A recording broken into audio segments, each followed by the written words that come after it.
দেখলো হালদা না হালদা। গলদা বললে এত বড় বড়, আমি বলছি 1 কেজি দিয়েছি, তুমি মেসটা ধরবে, ও 1 কেজি দিয়ে গেছি। এখন কোন দিক? ও মাকে ডাক্তার দেখবে দেখো, দেখি কবে কবে বসে তাহলে খোঁজ ওই নিয়ে। ইয়েকে বললে ওই কী বলে ঝন্টুকে ফোন করিস, ওর নাম্বার দিয়ে দেবে।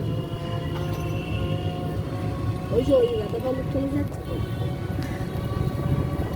রাধাপালক চলে কি কিছু আছে, আমার নামটা বলতে পারছি না, অত মনে নেই।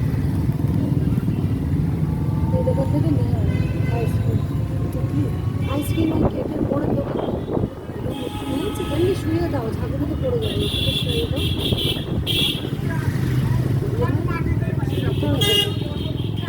আচ্ছা ধরে থাকবে। হ্যাঁ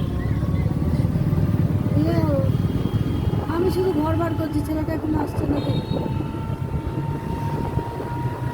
আবার যখন গিয়েছিলাম তখন কটায় গিয়েছিলাম? আগেবার একবার 5টার পর গেছি। আমার মন ভালো রাখার জন্য বলতে হবে না, সত্যি কথা বল। হ্যাঁ কটায় গেছিলাম বল? 4টে? তোর কি মনে হচ্ছে? আমার তো মনে হচ্ছে 5টা। আর রাত বাড়ি তো আনতে হলো, আর একদিন তো গেছিলাম দুপুর বেলায়। না সেদিন আমরা গেছিলাম, আমি ছিলাম না। আর একদিন ও আমার সাথে, ওর বাবার সাথে গত বছরই মনে হয়, না তার আগের বছর গেছিল। ওই এরকম একটা কোনো ছুটি ছিল। অনেকদিন ধরে বলছে যে ইয়ে যাবো ইয়ে যাবো, আমি বললাম, চল যাই।